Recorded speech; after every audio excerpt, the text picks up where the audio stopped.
Think about the last bad day you had in your business. I'm not talking about a hard day. We've got those every week. I'm talking about a bad one, the kind where something broke that you didn't see coming, and the size of it was a lot bigger than anything that was on your calendar that morning. Maybe a key person quit on Tuesday, or a deal you'd already kind of counted on for the quarter went quiet and stopped returning calls. A number came back that meant the next 90 days were going to look nothing like the plan that you walked in with. When that landed, who did you call? And be honest about what the next 60 seconds actually look like. Did you reach for a name, or did you sit there maybe scrolling your contacts, trying to work out who would even understand the situation fast enough to be useful? Maybe you had to go find one in the middle of it. Here's what I want to build with you today. And it's not a warning. It's the opposite. The business leaders who move through their worst days well aren't tougher than you. They're not luckier.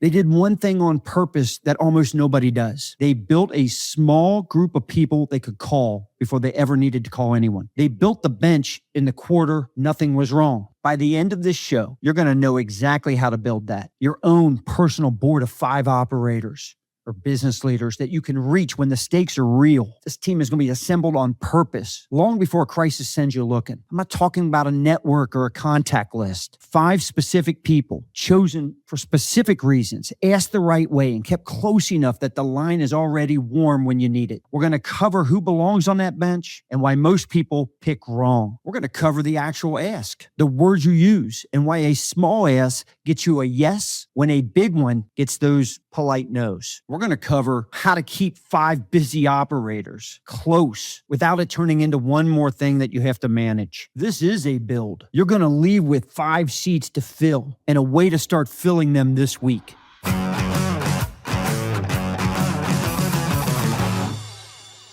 I'm Scott Joseph. This is Business, Bourbon, and Cigars. If you're new here, I've spent more than 3 decades building companies, acquiring businesses, and eventually building Me Plus Ultra, which is a setting for experienced operators who have outgrown the groups that they came up in. The reason I could talk about this is that I built my bench, by accident at first, but then on purpose. And the gap between those 2 versions of me is the whole episode today. So you can build your bench with intent. There was a stretch where every decision in my company ran through, my inbox. Every fire was mine to put out.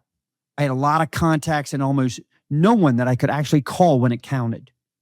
And a large part of that was because the people who knew me best, they knew me as the guy who had it handled. I had built a reputation that made it hard for me to ask for help.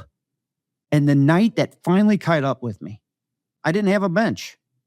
I had a search party I hadn't bothered to organize yet. And what changed wasn't that I got better at handling tough situations. It's that I started building the table before I needed it. I want to walk you through how that actually happened, because the mechanics are more useful than the lesson. So on this episode, first, I'm going to tell you how a table I built for no strategic reason at all turned into the most valuable group of people in my professional life, and what it accidentally taught me, about timing. Then I'm going to give you the 3 moves that turn a list of impressive names into a bench you can actually use, who you select, how you ask, and how you keep it alive.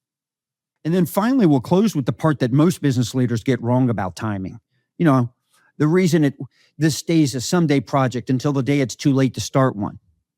So let's get into this.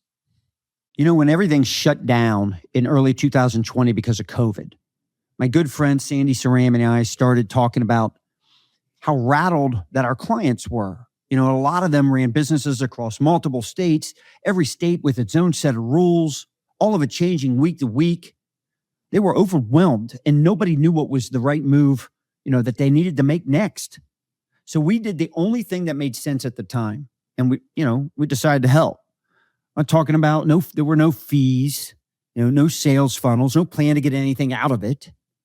We ran weekly calls and opened them to any owner who needed a place to think and work with peers all going through the same challenges. We pulled in lawyers, HR people, CPAs, sales, marketing experts, anybody that we could bring in to add clarity to a situation that didn't have a lot of it. and just an open line for people trying to make decisions basically in the dark. And somewhere in the middle of doing that for everyone else, Sandy and I, we noticed how much clarity we were getting out of it ourselves. So we started doing basically our own version. No agenda or structure, just two friends working through real world problems over a bourbon and cigar. After a few weeks, we bring in Jamil Zabaneh, who's my partner in J&L marketing. And all of a sudden, the conversations start getting even a little bit sharper. That small standing get together is what eventually became what we called the fourth box. It's a weekly invitation for one more leader to pull up a chair. No cost, no pitch. There was no motive underneath it. So here's the part that matters for you. I didn't build that table because I needed something from it. I built it because a few of us wanted a place to think out loud with people that we trusted. There was no single crisis, driving it. It existed because the company of sharp, honest people was worth having for its own sake. And then the decisions, they start coming. Not hypothetical ones, real ones, for me and for the people sitting at the table. And every single time, the line was already warm. Nobody had to be brought up to speed. Nobody had to, earn trust in the middle of a hard moment. The relationships were already real. They're already tested on small things. So they held when something big finally landed on them. Let me give you one example of what that looks like in practice. That was back in 2020. A while later, a member named Alex came into one of our sessions, Me Plus Ultra sessions, and he was bringing up a six-figure decision that he'd been avoiding for a few months. Anyone running a business or a team has dealt with this at some point. The longer you sit on a big decision alone, the heavier it gets until it feels bigger than it actually is. And with a few minutes of the group asking him some smart questions, his thinking clears and he made the call. That choice put more than $100,000 back in his pocket. But that wasn't even the important part. Sitting in that same conversation was another operator, Craig. And what Alex needed most wasn't advice. It was an introduction to exactly the right person who happened to already be at the table. 6 months later, that one connection reshaped his entire business. That introduction didn't happen because Alex, went hunting for it, I should say, the day he needed it. It happened because he had been showing up to the table full of the right people long before the day he needed anything at all. And that's the whole principle. And here's the simple part. None of that got built in the middle of the problem. It got built long before. So when the hard day finally showed up, the work was already done.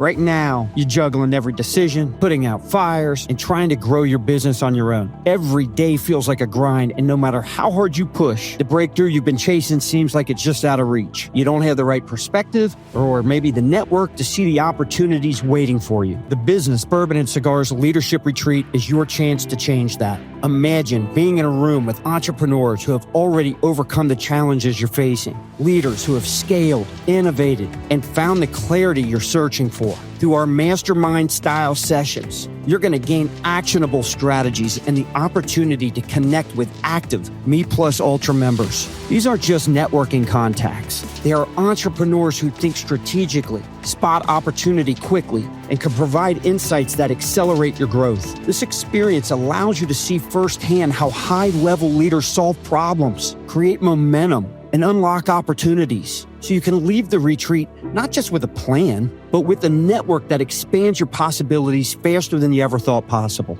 The first 5 people to apply at meplusultra.com/BBC50 is going to receive 50% off their ticket. Don't wait. Secure your spot now and step into a space where real business breakthroughs happen. So let's build yours. I'm talking 5 seats, 3 moves to fill them. Selection, the ask, and then the cadence. All right. We could talk about the first move, which is selection, right? Where you got a draft for the seat, not the friendship. You want to start with selection because this is where most people do it wrong. When operators think about who they turn to, They usually default to two groups. It's usually one of their closest friends or one of their most impressive contacts. And both of those feel right, and both are usually wrong for this. Your closest friends love you, but loving you is not the same as being able to tell you something hard at the exact moment that you don't want to hear it. And your most impressive contacts, they look great in your phone, but most of them don't know your business well enough to be useful at speed. And a few of them, you'd never actually call because you're busy managing how you look in front of them. We've all postured at some point. A bench isn't picked for friendship or status. It's picked by what each person can do for you on your worst day. You're filling seats by function. So here are the 5. You want one person who has already sat in the chair that you're about to sit in. Someone who has personally lived through the specific thing that you haven't hit yet. Could be that partner split, maybe a lawsuit.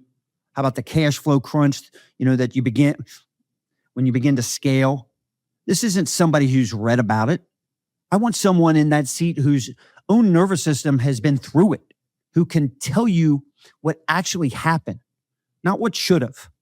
You also need another person who tells you the truth before it's comfortable. Every operator needs one relationship with no performance or posturing in it. Someone who will say the thing the rest of your world is too polite or maybe too invested to say. You'll know who this is because they're already done it once. And when they say it, you didn't enjoy it. You need another person who can move, not just talk, but move. Someone who can make a call, open a door, send the right person, or write the check. Counsel's great at times, but on certain days, you don't need a point of view. You need a lever. And you need someone whose hand is already on one. Another person of the 5 who stays steady when you don't. When something big breaks, your own judgment gets loud and it gets fast. You start making permanent decisions about temporary problems. The steady seat is the person who doesn't spike when you spike. Their pulse stays flat long enough for yours to come back down before you do something you can't undo. And then finally, the 5th seat, it's got to be a person who owes you nothing and wants nothing from you. No financial stake in your outcome, no history that needs protecting. Ideally, this is somebody outside your industry entirely who isn't impressed by your story or your past success and has no reason to hand you a comfortable version of anything. That person gives you the cleanest read you'll get because there's nothing sitting underneath it. 5 names that you actually talk to will outperform 500 you only collect. The size of your network has almost nothing to do with how supported you are on the day that it matters. The second move you got to make is the ask.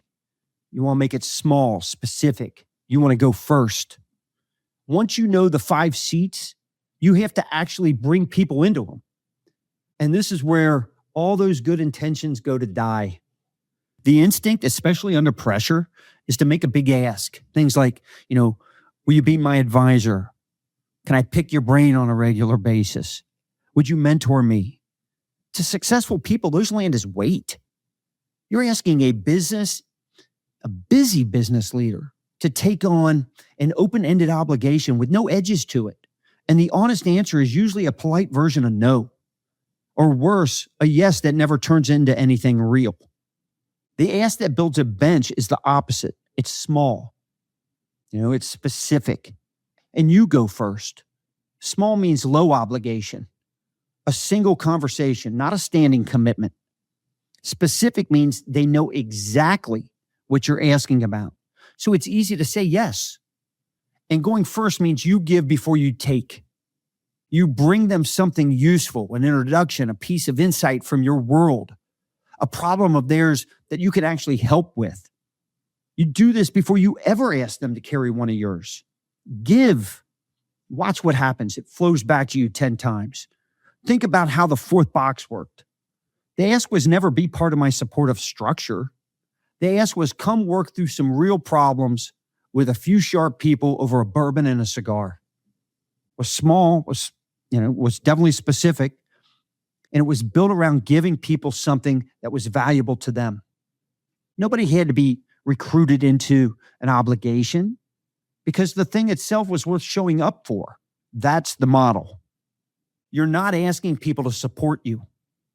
You're building something good enough that the support becomes mutual and automatic. And that mutual part, that is the entire point. The strongest version of this isn't, 5 people supporting you. It's you sitting on someone else's bench too. The reciprocity is what makes it durable, because a relationship that only flows one direction, man, it just expires. It goes away quietly. The worst part is it usually expires right before you need it. So now let's talk about the third move, right? And that's about the cadence, because you got to keep the line warm so it works when it's cold outside. A bench you never talk to, that's not a bench. It's just a list of names that gets colder every month that you don't use it. The relationship has to be live before the crisis. Or your first call, let's say in 2 years, you spend the first 20 minutes just bringing them up to speed on what's going on. That's 20 minutes you don't have. It's also 20 minutes they don't want to give, especially when you need advice or an introduction or help right now. So keep the line warm. Do it on purpose with a rhythm that's sustainable. And that way you'll actually keep it. This is not a heavy lift. Could be some type of standing monthly call with one of them. Maybe you do a quarterly dinner that's already on the calendar, so it doesn't depend on anyone remembering to, schedule it. Could be as simple as a group thread where you trade the occasional real thing instead of just articles, group text. The format isn't nearly as important as the fact that it recurs without you having to summon the energy to start it every time. What that rhythm buys you is enormous, and it's invisible until you need it. When the bad day comes, and they'll come, the person you call already knows the shape of your business. They know the partner. They know the numbers that you've been worried about. They've watched you make a few calls. So they trust your judgment and you trust their read.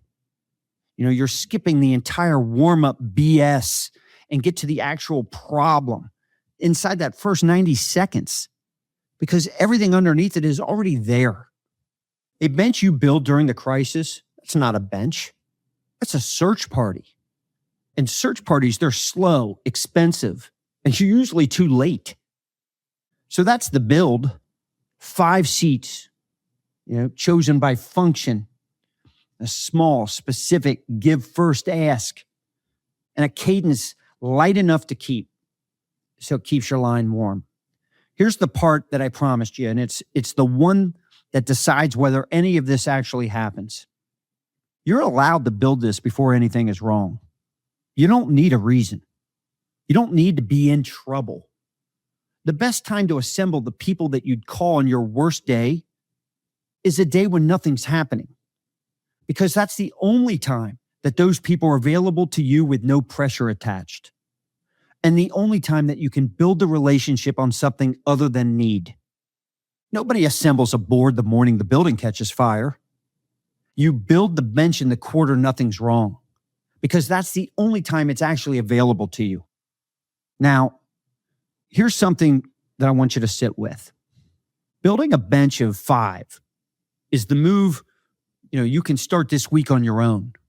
But there's a harder question underneath it. Where do business leaders at your level actually meet the kind of people who belong in those 5 seats? The person who's already sat in your chair, right? The one outside your industry with no stake in your story. I'm talking about the steady operator running at a size you're climbing towards. Those people are rarely sitting in the groups you're already in, because the groups you're already in were built around people a lot like you. That's a huge part of why we built the Business Bourbon and Cigars Leadership Retreat.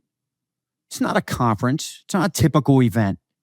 It's a small, deliberately built setting where serious operators work through real decisions together over 2 days, and where the people across the table are exactly the kind you want on your bench. The way the work is structured, you're not just solving your own business problems. You're helping other operators with theirs and you're getting the same in return. And I am here to tell you the relationships that form there tend to be stronger and faster than almost anything that you've built in years. People walk out of that weekend with a couple of those 5 seats already filled by smart business leaders that they would have never met otherwise. And with the kind of trust that holds, when something hard lands months later. If you've been making, the big calls, mostly alone, and you felt the cost of not having anyone to call, this is the most direct way I know to fix that. We hold a limited number of spots, and the first few listeners who move on this, they're going to get 50% off their ticket to the next retreat. I want you to go to meplusultra.com/BBC50. Do it now, or you can grab the link in the show notes and claim your spot while it's open. One last thing before I let you go. When the bad day lands, you don't rise to the size of your network. You fall back on the 5 people who already know your business cold. Build those 5 now while you don't need them. Because the day you need them is the one day you can't build them. I'm Scott Joseph. This has been Business, Bourbon, and Cigars. I'll see you on the next episode. Cheers, everyone.